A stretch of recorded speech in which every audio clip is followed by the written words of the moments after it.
Annyeong Buzz. Welcome back to your favorite spot for all things K-pop, where we dive deeper than just headlines and really talk about what's going on in the K-world. So sit tight, because today's story is not just a news drop.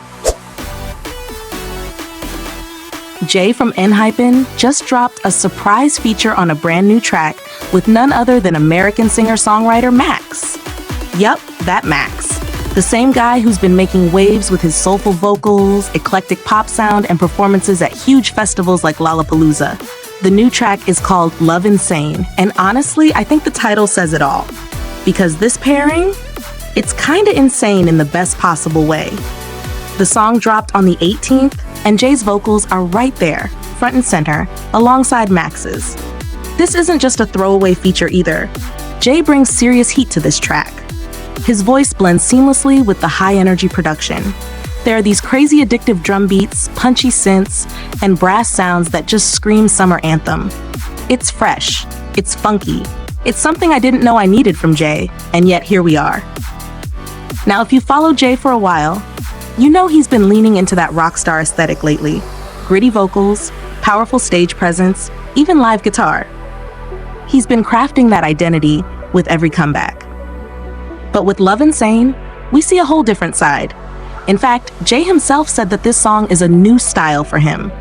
He stepped away from his usual rock-driven sound and focused on hitting those high notes with a clean, almost ethereal tone. And let me just say, he nailed it. This isn't the first time Jay's shown us his versatility, though. Remember when he worked with Glay last year? That Japanese single Who Done It was already a surprise move, but his lyric writing and feature on a veteran rock band's track showed us that he's not afraid to go beyond the K-pop mold. And now with Max, it's another level. And speaking of Max, let's not forget, this isn't a one-sided admiration. He's already worked on ENHYPEN's Too Close as a composer, so it's clear there's a mutual respect and creative synergy here. Max himself is known for blending pop with funk, R&B, and even a bit of theatrical flair. So pairing up with someone like Jay, who's still evolving and finding new edges to his artistry, is just chef's kiss. Now, I've got to say, this collaboration feels like a small but powerful moment of artistic freedom for Jay. ENHYPEN is a group that's tightly choreographed, highly polished, and very concept-driven. But solo features like this, they give members room to breathe, experiment, and show off the individual artistry we all know is there. This track shows us not just a vocalist, but an artist, one who's willing to take risks. But what I really love here is the message behind the music. Love Insane isn't just a feel-good bop. It's about the dizzying, slightly wild feeling of falling head over heels. That kind of chaotic, euphoric love that makes you feel a little, well, insane. And in some ways, isn't that what artistic collaboration is like too? It's risky, it's emotional, and if you do it right, it's magic. All right, now I want to hear from you. Have you listened to Love Insane yet? What did you think of Jay's vocal transformation? Did it surprise you, or were you already expecting this level of versatility from him? And what do you think this means for Jay's future? Could we be seeing more solo ventures from ENHYPEN members soon? Also, how do we feel about this bridge between Korean and American artists? Is this the kind of crossover we want more of? Because let's be real, the more genres and cultures collide, the more exciting K-pop becomes. And speaking of artists stepping into the spotlight, let's talk about someone who's been shining for nearly a decade now, Twice Sana. Yeah, we need to talk about this because her recent comments about JYP Entertainment, woo, they've sparked a lot of reactions online, and honestly, I can see why. So here's what went down. Sana recently guested on Pink Cabinet with ILLIT's Minju. Super cute pairing, by the way. During their chat, they started talking about driver's licenses, and Sana casually dropped a little detail that raised a lot of eyebrows. She said she didn't get her license because she wanted to drive, but because she needed some form of ID when going out and couldn't use her usual documents. Why? Because JYP Entertainment keeps both her passport and her alien registration card. Yeah, that's the part that's got everyone talking. According to Sana, JYP keeps these documents to ensure she doesn't have any issues when traveling internationally. She mentioned it very casually, even saying that she understands it's for safety. But she also shared that, in Korea, you need some kind of ID to go places. And since she didn't have any, she literally had to Google herself and show her own name online to verify her identity. That's what finally pushed her to get a license, to have something she could use as ID. Now let me pause right there. I know we often joke about idols being too famous for their own good. Like, who needs an ID when you're a household name, right? But this feels like a very real and very personal example of how that fame doesn't always translate to freedom or comfort in everyday life. Naturally, once that clip started circulating online, the internet went into full-on debate mode. On one side, you have fans, and honestly, just regular people, who are saying, wait a second, why is JYP holding on to personal documents like passports and alien cards? Especially for someone like Sana, who has been with the company for almost 10 years now and is literally one of the most recognizable idols in Korea. It does sound a little overprotective, if not borderline controlling. Some fans even called it suspicious and infantilizing. They're like, Sana is an adult. She should be trusted with her own ID. But on the flip side, there are people defending JYP's decision. They say that for foreign idols, losing a passport or alien registration card could seriously mess up schedules, especially with how often idols travel for work. Replacing those documents takes time, weeks in some cases, and it could affect both planned and last-minute trips abroad. So from that angle, it's more of a precaution than a power move. And to be fair, it's not unusual for companies to hold important documents for foreign workers in certain fields, especially in industries like entertainment where travel is constant. But even if it is standard practice, does it still feel right? Here's where I want to bring you in. What do you think about this situation? Is it okay for an entertainment company to hold on to an artist's personal documents like that, even for logistical reasons? Or should artists, especially veterans like Sana, be trusted to manage their own affairs? Like, where's the line between safety and control? Personally, I think it's a gray area, and that's what makes it such a hot topic. On one hand, I totally understand the business side. One lost passport could derail a whole overseas schedule, cost money, cause stress for the team, and damage trust with international partners. But on the other hand, Sana isn't a rookie. She's a full-grown adult, a global star, and she's been working with JYP since 2012. If she's asking for more independence, or even just pointing out how inconvenient the system is, shouldn't that be taken seriously? It also makes me wonder how common this is for other foreign idols, like Lisa from BLACKPINK, Yuta from NCT, or even the newer generation of Thai, Chinese, and Japanese members we're seeing in 4th and 5th gen groups. Do their agencies do the same thing? Or is JYP just unusually strict? Also, can we just take a second to appreciate how chill Sana was when talking about all this? She wasn't dragging JYP, she wasn't trying to stir drama, she just shared her experience and moved on. And yet, that one sentence revealed so much about how idols are still navigating a system that isn't always flexible or updated for their current realities. So let's open up the conversation. What do you think? Does this change how you view JYP's management style? Do you think idols like Sana should push for more autonomy? Or do you think it's just one of those behind-the-scenes decisions that we as fans shouldn't overanalyze? Let me know in the comments.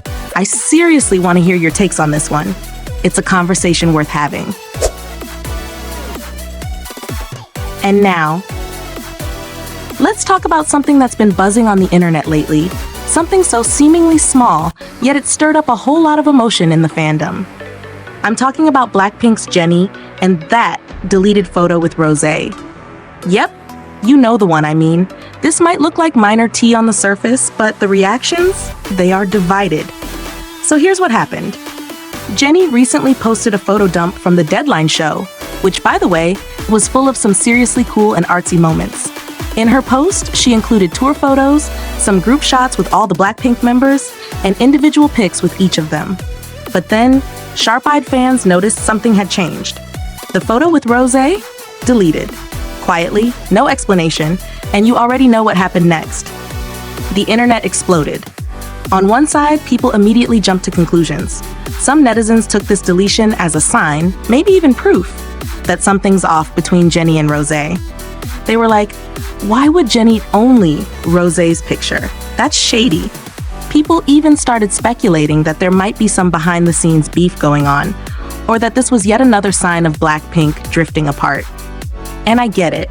When you're a fan of a group that's been so close-knit, every little action feels loaded. But honestly, I think we need to slow down and take a breath. Because on the flip side, a lot of fans came to Jennie's defense. And honestly, I agree with this side more. Just because a photo was deleted doesn't automatically mean drama. Think about it. Maybe Rosé didn't like how she looked in it. Maybe Jennie posted it too quickly without checking. Maybe the lighting was weird, or it was a blurry shot that Jennie just didn't think fit the vibe she wanted. And as some fans pointed out, Rosé was still in the group shots. So if there was actual drama going on, why keep those? Let's be real. Celebrities delete photos all the time. We delete photos all the time.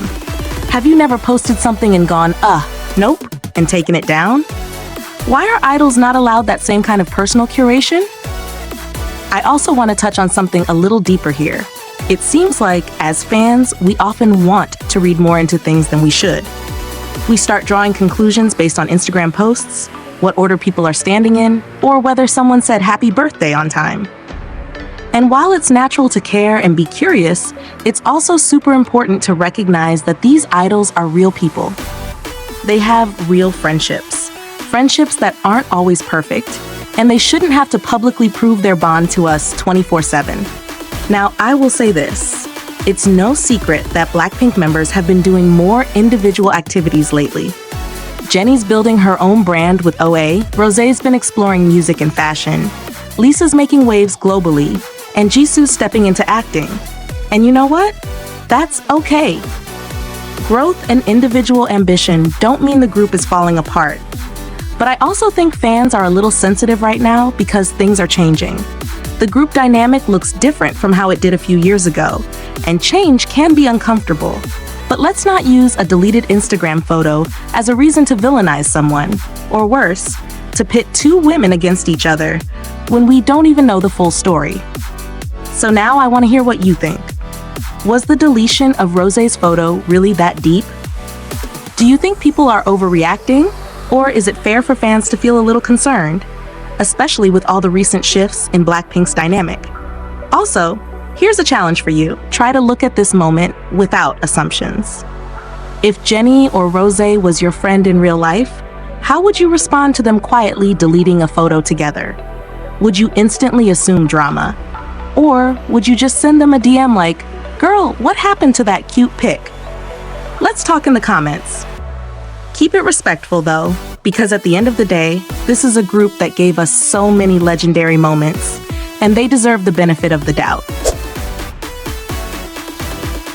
And finally, let's talk about the viral moment that's had K-pop Twitter in full meltdown mode this week. ILLIT's recent performance on M Countdown that has netizens saying, "Wait, why do they all look so mad?" Yep, we're talking about their July 17th performance of Jealous. And if you've seen the video, you already know the vibe was kind of off. The song is this super bubbly, catchy, high-energy track, but when the performance dropped, fans couldn't help but notice something weird. Some of the members, especially Mocha, looked visibly upset.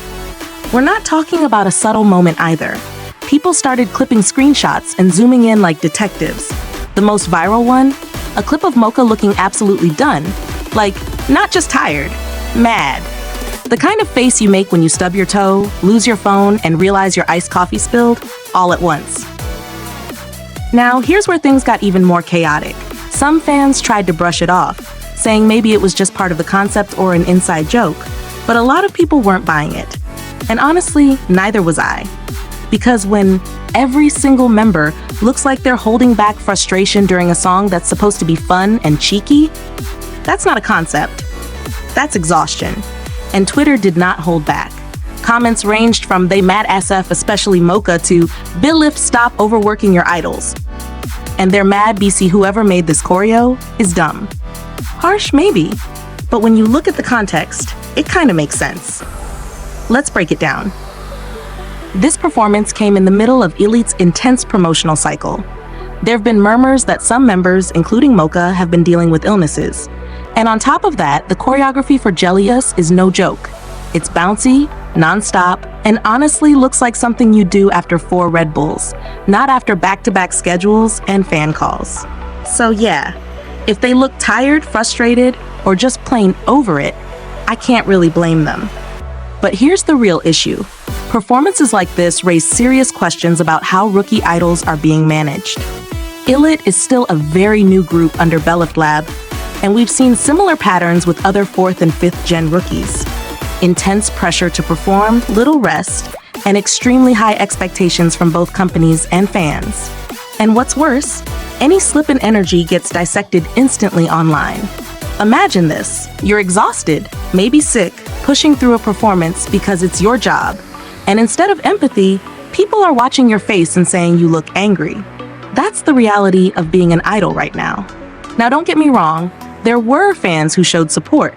Tweets like, "Still performing that well while being sick, tired, and mad?" You gotta respect it, gave credit where credit is due. Because despite everything, the girls still nailed their choreo. They still sang. They still gave us a stage. And that takes insane discipline. Honestly, respect. But maybe it's time we stop glamorizing that level of endurance. Like, we shouldn't be clapping because they powered through pain. We should be asking why they had to in the first place. So here's what I want to throw to you all. Do you think fans are being too harsh about this? Or is this performance actually shining a light on deeper problems within idol management, especially when it comes to rookies? And what should companies realistically do differently? Should companies be more transparent about when their idols are sick or need rest? Should fans be more forgiving when performances aren't perfect? Or are we so used to perfection in K-pop that we've forgotten these idols are human? Also, how do you feel about Mocha in particular? Because she's the one people focused on the most.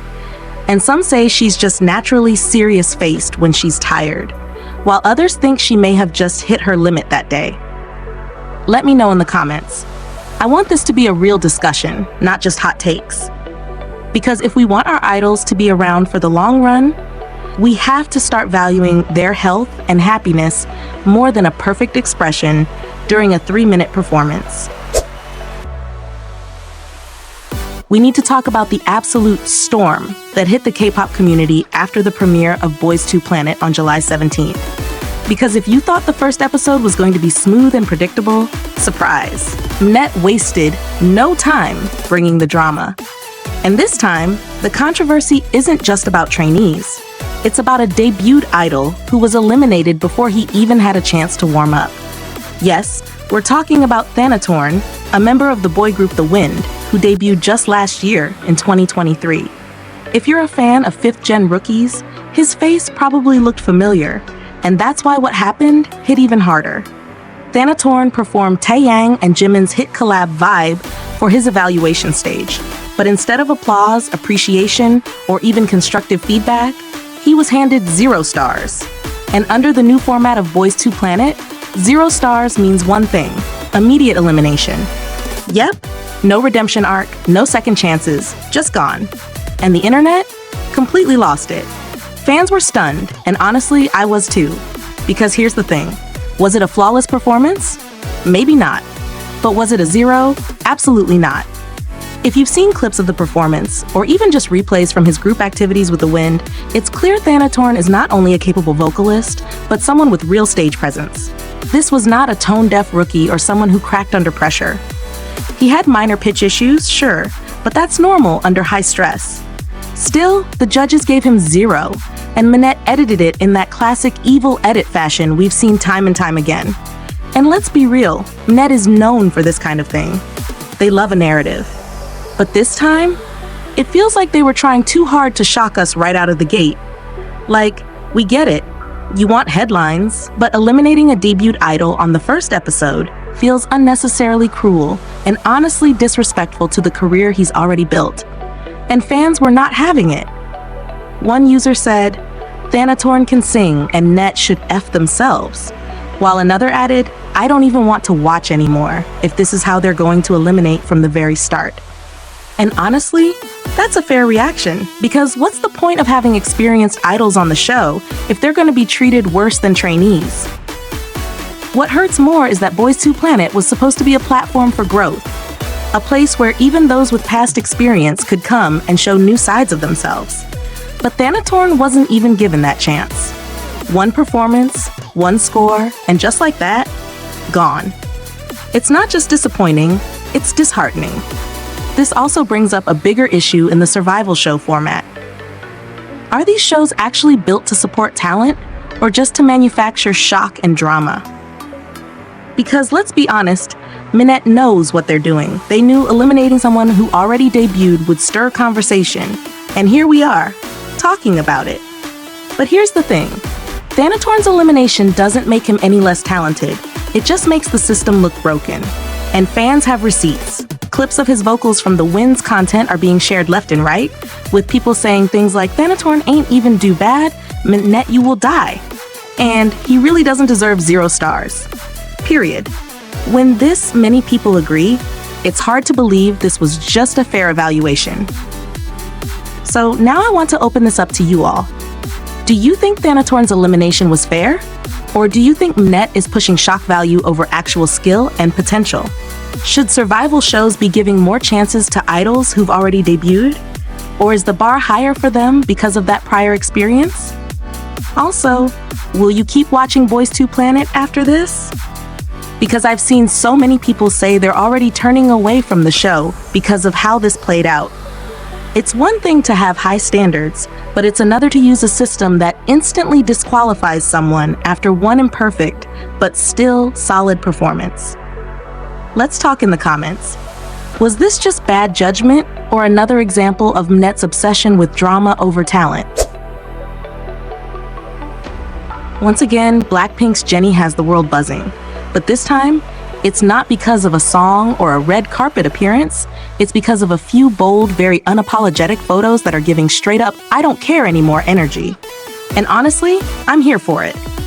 So, BLACKPINK is currently in the middle of their Deadline tour. The vibes are fierce, the fashion is next level, and the girls have been serving nothing but power on stage. But off stage, Jennie dropped a massive post filled with photos from their recent shows, and 2 specific shots had everyone gasping. One photo shows Jennie casually giving the middle finger to the camera. Yep, no caption, no context, just that signature cool girl pose we all know she can pull off. The other, a picture where she's showing off her now iconic Like Jennie bra top, the same one that made headlines during their LA show when she lifted her shirt mid-performance and fans went wild. Now, let's rewind for a sec.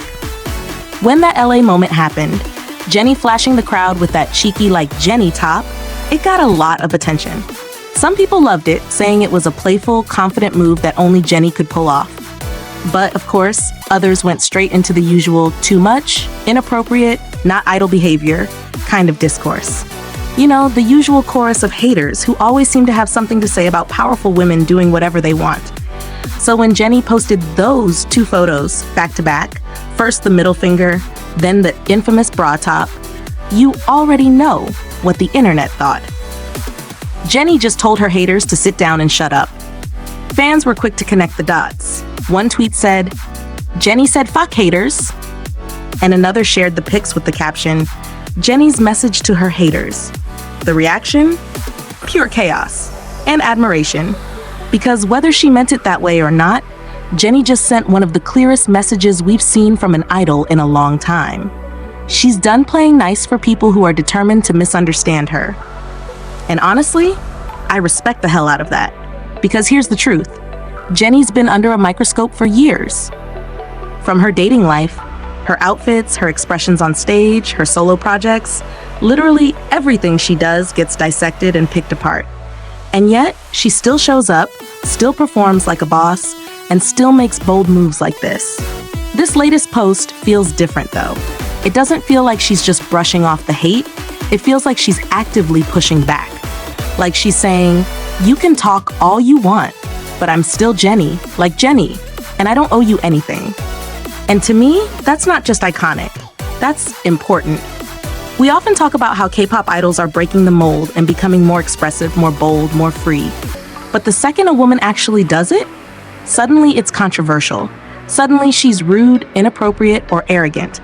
But when a male idol does the same thing, it's confidence. It's swag. It's sexy. Why the double standard? Jennie's not here for that anymore. And maybe, just maybe, she's showing the rest of the industry and the world what happens when you stop trying to be everyone's favorite and start just being yourself. So now I want to know what you think. Do you think Jennie's photos were a direct message to the haters? Or was it just her being playful without meaning to stir up a reaction? And what do you think this means for her moving forward, especially with her building her own label, exploring fashion, and clearly owning her image more than ever before? Also, how do you feel about idols being this bold with their social media presence? Do you think this will inspire others to be more honest and unfiltered? Or do you think the backlash makes it harder for female idols in particular to express themselves freely? Let's talk in the comments. I want to hear your honest opinions, but keep it respectful, especially if you're discussing someone like Jennie, who's clearly working through a lot of noise to stay true to herself.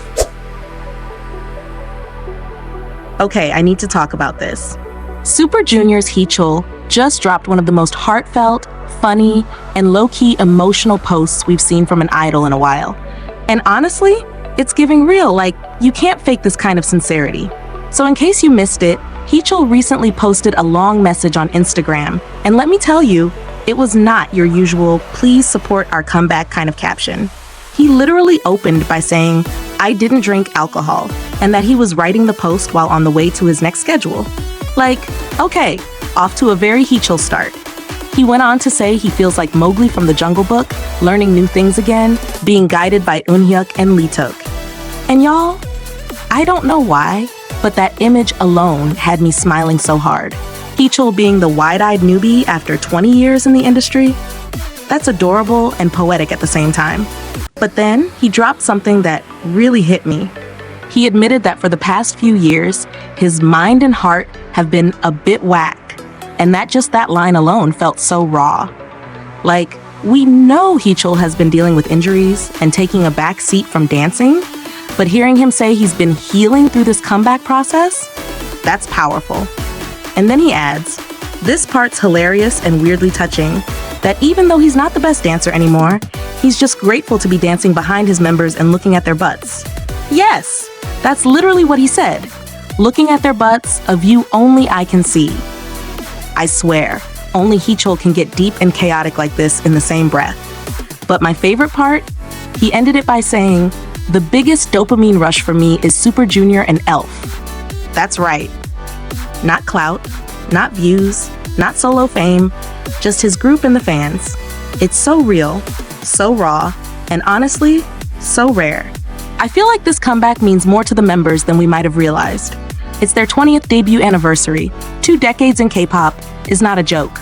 And Heechul showing us that even idols who've been in the game this long can still be moved, excited, and nervous like rookies. That's beautiful. Let's talk about this, Buzz fam. Did this post from Heechul hit you as hard as it hit me? Are you loving the fact that Super Junior is still here, still serving albums, and still being themselves? Also, do you think Heechul will ever go back to full-on choreo, or is he gonna keep enjoying the view from behind?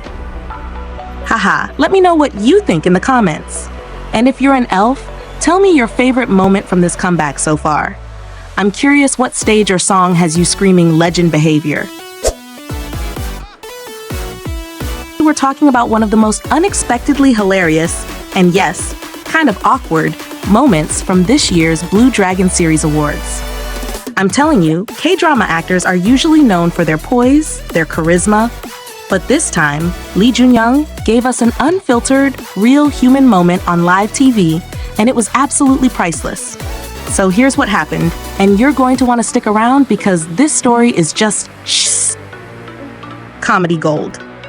During the Inca-style Popularity Award announcement, the MCs called out the winner's name, Lee Junyoung, but it seems like Lee Junyoung thought he had won. And before anyone could say anything, he confidently walked up to the stage. I mean, the man was ready. Big smiles, the body language of a winner, probably already rehearsing his thank you speech in his head. And then, plot twist, he starts realizing something's not right. Now, imagine this. While Lee Junyoung is up there accepting what he thinks is his trophy, IU starts walking up too because she's co-winning the same category. And then suddenly, Junyoung's expression shifts. You can literally see that moment of realization hit like a K-drama plot twist. The man walks back down, looks around a little confused, and then, get this, runs back up to the stage to hand the trophy to the actual winner, Lee Junyoung. I'm sorry, but I cannot stop laughing every time I watch that clip. The whole thing feels like a skit from SNL Korea, but it actually happened at a major award show in front of all their peers and millions of fans. What's even funnier is that fans caught on real quick. Social media went wild. The tweets were gold. Someone wrote, "This man." Another posted the clip with, "Please, this is so funny." You can feel how secondhand embarrassed and amused everyone was. And honestly, same. But here's where it gets interesting. While many fans took it lightheartedly, laughing along with the situation, some actually criticized the MCs for possibly mispronouncing the name and not clarifying it earlier. And I get that. Names sounding similar in Korean, especially when you're nervous or the audio isn't perfect, it's a recipe for confusion. Some even said that it was unfair and a bit disrespectful that Lee Junyoung had to be the one to realize the mistake himself and awkwardly correct it on stage. Like, where was the show staff during all this? Should someone have intervened earlier? But let's be real. If this wasn't on live broadcast, it wouldn't be nearly as funny. The awkwardness was pure, unfiltered, and very human. In fact, this moment may have been embarrassing for Junyoung in the moment, but it also won hearts. Because rather than getting angry or flustered, he just laughed it off, ran back up, and made sure Jin Huk got his well-deserved trophy. That's honestly classy. And can we just appreciate how adorable his energy is? The way he joked about it afterward, how his reaction felt so sincere, like he truly thought he won and got caught up in the moment. It made him seem more relatable than ever. In an industry where everything is polished and perfectly rehearsed, these kinds of moments are rare, and that's probably why this clip is going viral. Also, shout out to Lee Junyoung, who handled the situation with total grace. Imagine watching someone take your trophy and being like, okay. But he just smiled and went with the flow. Both actors showed a lot of maturity and good humor about the situation. Now I want to hear from you. What did you think about the Lee Junyoung mix-up moment? Did you laugh? Did you cringe? Or were you more annoyed at how the event staff handled it? And do you think the MCs were partly responsible for the confusion? Or was it just a hilarious misunderstanding that became the most iconic meme moment of the night? Let me know in the comments below. I'll be reading them all and probably still laughing about this by the time you do. And hey, if you've ever had a moment where you thought something was meant for you, maybe you misheard your name or stepped up at the wrong time, tell us your most embarrassing, "I thought it was me" story. Let's share the cringe. That's it for today's video. If you enjoyed this kind of fun, real-time K-entertainment story, don't forget to like, subscribe, and hit that notification bell so you don't miss the next one. Until next time, this is Anyang Buzz, signing off with a big secondhand embarrassment hug for Lee Junyoung. You're a star, even when you accidentally steal someone else's spotlight.